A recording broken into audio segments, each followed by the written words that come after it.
जय माता दी। मेरे सभी प्यारे दोस्तों, मैं लक्ष्मी शर्मा बड़ों को चरण स्पर्श, छोटों को प्यार और बराबर वालों को दिल से नमस्कार करती हूँ।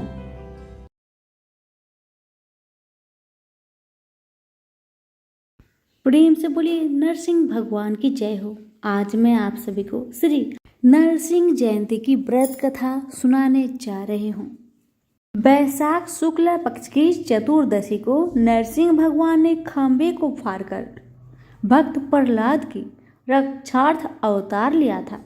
इसलिए इस दिन यह जयंती समारोह मनाया जाता है। इस तिथि पर व्रत रहकर मध्याह्न के समय वैदिक मंत्रों के उच्चारण से स्नान करना चाहिए। भगवान नरसिंह शक्ति तथा पराक्रम के प्रमुख देवता है।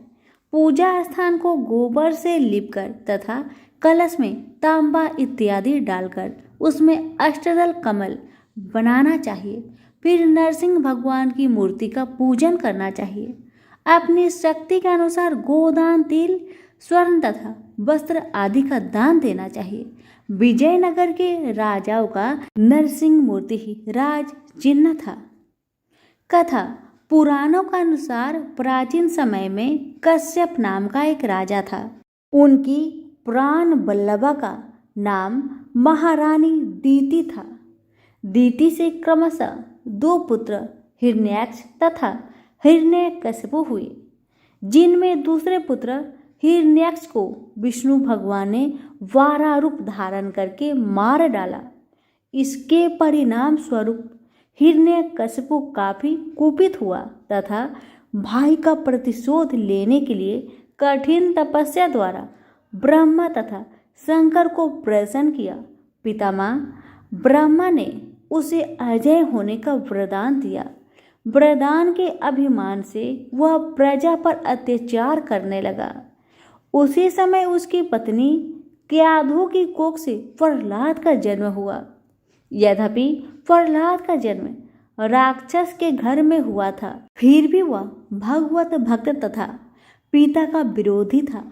हिरण्यकशिपु ने प्रहलाद का मन राम भक्ति से विमुख करने के लिए करोड़ों नीतियां खेल डाली, किंतु उसके ऊपर इसका लेश मात्र भी प्रभाव नहीं पड़ा। अंत में उसने प्रहलाद को मार डालने के लिए बहुत उपाय किया, जैसे पर्वत की चोटी से गिराना, समुद्र में डुबाना, सांपों की कोठरी में छोड़ना, मत वाले हाथी की आगे रखना तथा अग्नि में जलाने आदि के बहुत से असफल उपक्रम किए, परंतु प्रहलाद का बाल बांका न हो सका। एक दिन प्रहलाद के कृत्य से आग बबूला होकर हिरण्यकशिपु ने तलवार दिखाकर पूछा, बता तेरा भगवान कहाँ है। यह प्रश्न सुनकर विनम्र भाव से प्रहलाद बोला, पिताजी, भगवान सर्वत्र है। हिरण्यकशिपु ने कहा, इस खंभे में भी है। प्रहलाद ने कहा, हाँ, इस खंभे में भी है। क्रोधांत हिरण्यकशिपु ने खंभे पर खड्ग से प्रहार किया। इतने में नरसिंह भगवान खंभे को फाड़ कर प्रकट हो गए। भगवान नरसिंह ने हिरण्यकशिपु को अपनी जांघ पर रखकर तेज नखों से उसका पेट फाड़ डाला। मृत मरण के पश्चात नरसिंह भगवान से प्रार्थना कर प्रहलाद ने अपने पिता को मोक्ष प्राप्त करवाया। प्रसन्न होकर भगवान ने प्रहलाद की स्तुति को स्वीकार कर लिया तथा यह कहा कि जो मेरा व्रत करेंगे वे पाप से मुक्त होकर परम धाम को प्राप्त होंगे। तो प्रेम से बोलिए नरसिंह भगवान की जय हो। कहते हैं कि हिरण्यकश्यप का वध करने के बाद भगवान नरसिंह का क्रोध शांत नहीं हुआ, जिसकी वजह से उन्होंने और विकराल रूप धारण कर लिया। भगवान नरसिंह के इस विकराल रूप को देखकर देवताओं को चिंता होने लगी कि कहीं वे पूरी सृष्टि का विनाश ना कर दे। इसी के चलते सारे देवता अपनी परेशानी लेकर भगवान ब्रह्मा और फिर भगवान विष्णु के पास पहुँचे। देवताओं की बात सुनकर भगवान शिव ने अपने अंश भैरव रूप वीरभद्र को भगवान नरसिंह के पास क्रोध को शांत करने के लिए भेजा, लेकिन इसका कोई फायदा नहीं हुआ। जिसके बाद भगवान शिव को स्वयं नरसिंह के पास आना पड़ा। उस समय तक भगवान नरसिंह क्रोध की सभी सीमाएं पार कर चुके थे। भगवान शिव को सामने आते देख भगवान नरसिंह उन पर आक्रमण करने पहुंचे। भगवान नरसिंह के बढ़ते हुए क्रोध को शांत करने के लिए भगवान शिव ने अपना उससे भी ज्यादा विकराल रूप धारण कर लिया। इसके बाद दोनों के बीच युद्ध होने लगा। दोनों भगवानों के बीच इस रूप में टकराव तकरीबन 18 दिनों तक चला। संसार में इससे पहले दोनों भगवानों का कभी भी ऐसा रूप देखने को नहीं मिला। भगवान शिव के ऋषभ रूप ने नरसिंह के बढ़ते क्रोध को देख अपनी पूरी शक्ति लगा दी। अंत में उन्होंने भगवान नरसिंह को अपनी पूंछ में लपेट लिया और उन्हें पाताल लोक में ले गए। इस तरह से भगवान शिव ने भगवान विष्णु के अवतार भगवान नरसिंह के क्रोध को शांत किया। इस युद्ध में सभी देवताओं को एक साथ 2 महान अवतारों के दर्शन हुए थे। सभी प्रेम से बोले नरसिंह भगवान की जय हो, महादेव की जय हो। ऋषि कश्यप की कई पत्नियां थी, जिनमें से 2 वनिता और कद्रु थी। ये दोनों ही बहनें थे जो एक दूसरे से ईर्ष्या रखती थी। दोनों के पुत्र नहीं थे, तो पति कश्यप ने दोनों को पुत्र के लिए एक वरदान दे दिया। वनिता ने 2 बलशाली पुत्र मांगे, जबकि कद्रु ने 1000 सर्प पुत्र रूप में मांगे, जो कि अंडे के रूप में जन्म लेने वाले थे। सर्प होने के कारण कद्रु के 1000 बेटे अंडे से उत्पन्न हुए और अपनी माँ के कहे अनुसार काम करने लगे। दोनों बहनों में शर्त लग गई थी कि जिसके पुत्र बलशाली होंगे, हारने वाले को उसकी दास्ता स्वीकार करनी होगी।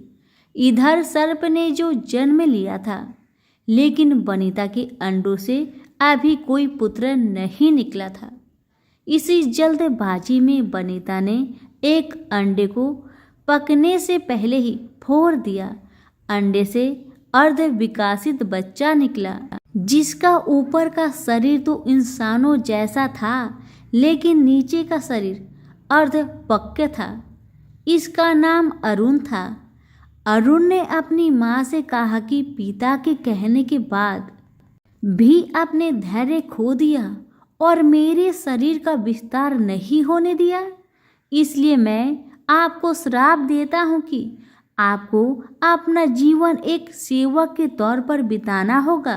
अगर दूसरे अंडे में से निकला उनका पुत्र उन्हें इस श्राप से मुक्त ना करवा सके, तो वह आजीवन दासी बनकर रहेगी। भय से बिंता ने दूसरा अंडा नहीं फोड़ा और पुत्र के श्राप देने के कारण शर्त हार गई और अपनी छोटी बहन की दासी बनकर रहने लगी।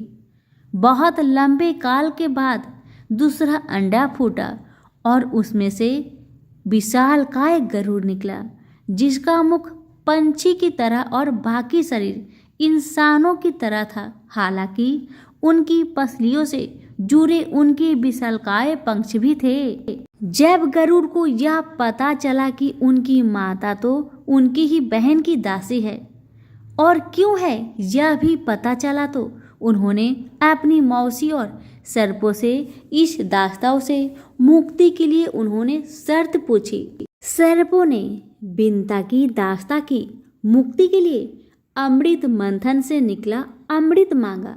अमृत लेने के लिए गरुड़ स्वर्ग लोक की तरफ तुरंत निकल पड़े। देवताओं ने अमृत की सुरक्षा के लिए 3 चरणों की सुरक्षा रखी थी। पहले चरण में आग की बड़ी पर्दे बिछा रखे थे, दूसरे में घातक हथियारों की वापस में घर्षण करती दीवार थी और अंत में 2 विषैले सर्पों का पहरा। वहां तक भी पहुंचने से पहले देवताओं से मुकाबला करना था। गरुड़ सबसे भिड़ गए और देवताओं को बिखेर दिया।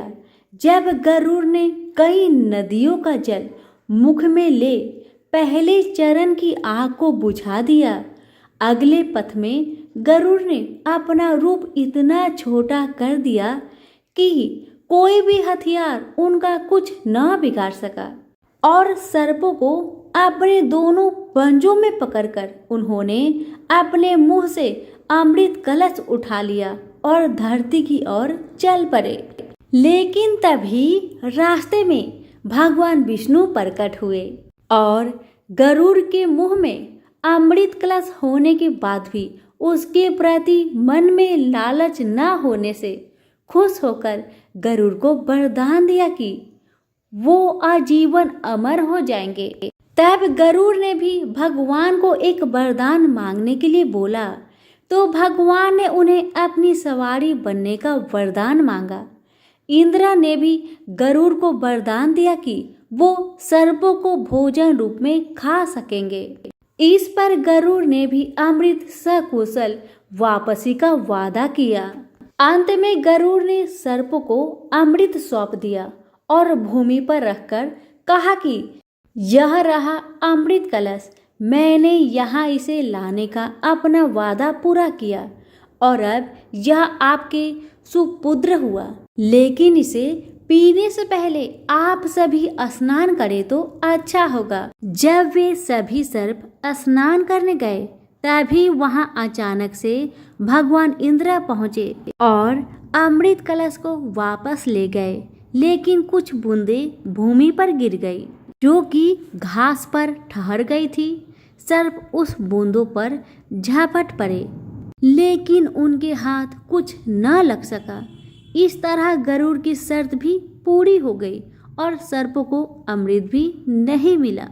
तो सभी मिलकर बोले, विष्णु भगवान की जय हो, गरुड़ जी की जय हो। एक बार की बात है, एक संत गणेश जी के बहुत बड़े भक्त थे। वह प्रेम भरे हृदय से पूरे दिन गणेश जी की सेवा में लगे रहते थे। प्रातःकाल उन्हें बड़े प्रेम से उठाना, स्नान आदि करवाकर वह उन्हें अत्यंत प्रेम के साथ अपने हाथों से भोग लगाते और उसके बाद वह उनके भजन कीर्तन में लीन हो जाते थे और रात्रि में भक्ति और प्रेम से परिपूर्ण हो वह उनको सुलाकर स्वयं सोते थे। यह कार्य उनकी दिनचर्या बन गया था। ऐसा प्रतिदिन करते करते उनका समय कब व्यतीत हो जाता था उन्हें स्वयं भी इस बात की ज्ञात नहीं थी। वह जहाँ भी जाते वह गणेश जी को अपने संग ले जाते। हर क्षण उन्हें सिर्फ गणेश जी का ध्यान रहता।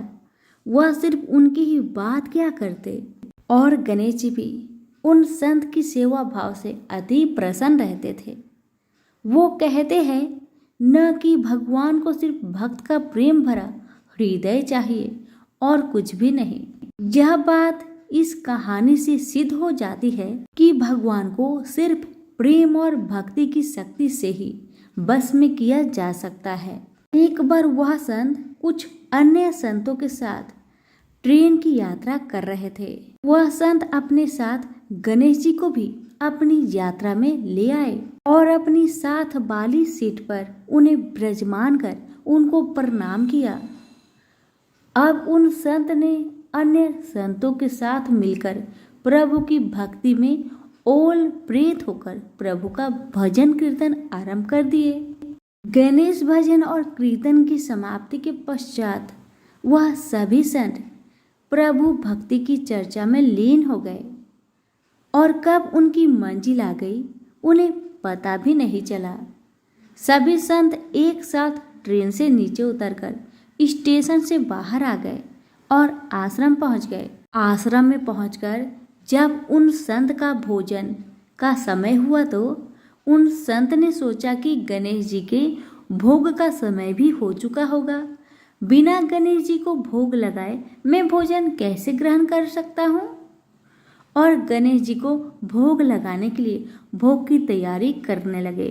किंतु यह क्या, जब वह संत भोग लगाने के लिए गणेश जी को अपने बक्से में से निकालने लगे तो गणेश जी तो वहां पर विराजमान थे ही नहीं। यह दृश्य देखकर संत को बहुत आघात लगा। वह अपने चारों तरफ गणेश जी को ढूंढने लगे, किंतु गणेश जी नहीं मिले। वह संत निराश हो गए। अब उन्होंने अपनी व्यवस्था अन्य संतों से ही कही, तो सभी संत मिलकर पूरे आश्रम में गणेश जी को ढूंढने लगे, किंतु गणेश जी कहीं नहीं मिले। अब वह संत और ज़्यादा निराश होने लगे। वह सोचने लगे कि बिना गणेश जी की मैं क्या करूँगा। यह बात सोचते सोचते उनके नेत्रों से अश्रु की धारा बहने लगी। यह देख अन्य संत उन सज्जन संत को समझाने लगे कि कोई बात नहीं, यदि आपके गणेश जी नहीं मिल रहे हैं तो हम आपको दूसरा गणेश जी लाकर दे देंगे, किंतु आप अपना मन हल्का मत करिए। किंतु वह संत नहीं माने। वह लगातार रोए जा रहे थे और यही कह रहे थे कि मुझे तो अपनी वही गणेश जी चाहिए जिनसे मैं रोज प्यार दुलार करता था। उनके अलावा अन्य कोई नहीं चाहिए। उन्होंने अन्न और जल भी ग्रहण नहीं किया। ऐसा करते करते 4-5 घंटे बीत गए। इधर गणेश जी कहीं नहीं मिल रहे थे और उधर संत जी की तबीयत रो रो कर खराब होती जा रही थी। फिर अचानक एकाएक उन्हें याद आया कि आखिरी बार उन्होंने गणेश जी को ट्रेन में बैठाया था और प्रभु भक्ति की चर्चा में लीन हो वो कब बगैर गणेश जी को लिए आश्रम पहुंच गए, उन्हें पता ही नहीं चला। यह बात सुनते ही समस्त संतों ने उस सज्जन संत से कहा कि अब तो 4-5 घंटे बीत गए, वह ट्रेन बहुत दूर चली गई होगी। यह बात सुनकर सज्जन संत ने अन्य सभी संतों से कहा कि मुझसे गलती हो गई कि मैं बगैर अपने गणेश जी को लिए ट्रेन से उतरकर आश्रम पहुंच आया, किंतु मेरे गणेश जी मुझे छोड़कर कहीं नहीं जाएंगे। मुझे पूर्ण विश्वास है कि गणेश जी मेरी वहीं पर प्रतीक्षा कर रहे होंगे। एक भक्त का अपने प्रभु के प्रति ऐसा आत्मविश्वास देखकर वहां उपस्थित सभी संत उन सज्जन संत को साथ लेकर स्टेशन की ओर चल दिए। स्टेशन पहुंचकर संतों ने स्टेशन मास्टर को अपनी सारी कहानी सुनाई।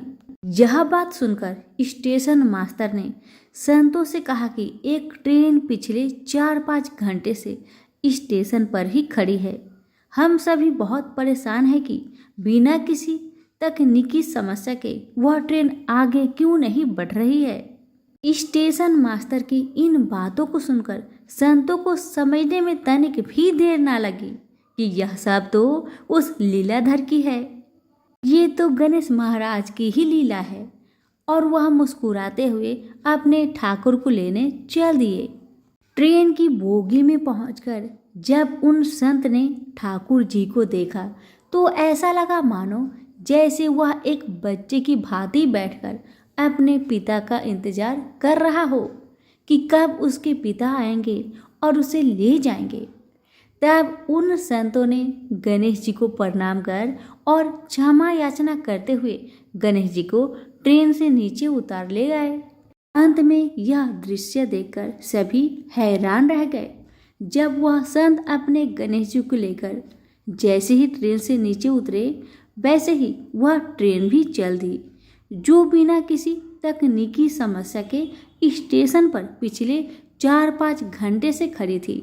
वहां खड़े सभी स्वजन पुरुषों ने भक्ति की शक्ति का यह दृश्य देखकर सभी ने गणेश जी के चरणों में सत सत प्रणाम किया और आश्रम की ओर चल दिए। सभी प्रेम से बोले, गणेश महाराज की जय हो। कथा अच्छी लगे तो दूसरों को शेयर करना बिल्कुल ना भूले और हमारे चैनल को सब्सक्राइब भी कर ले। धन्यवाद।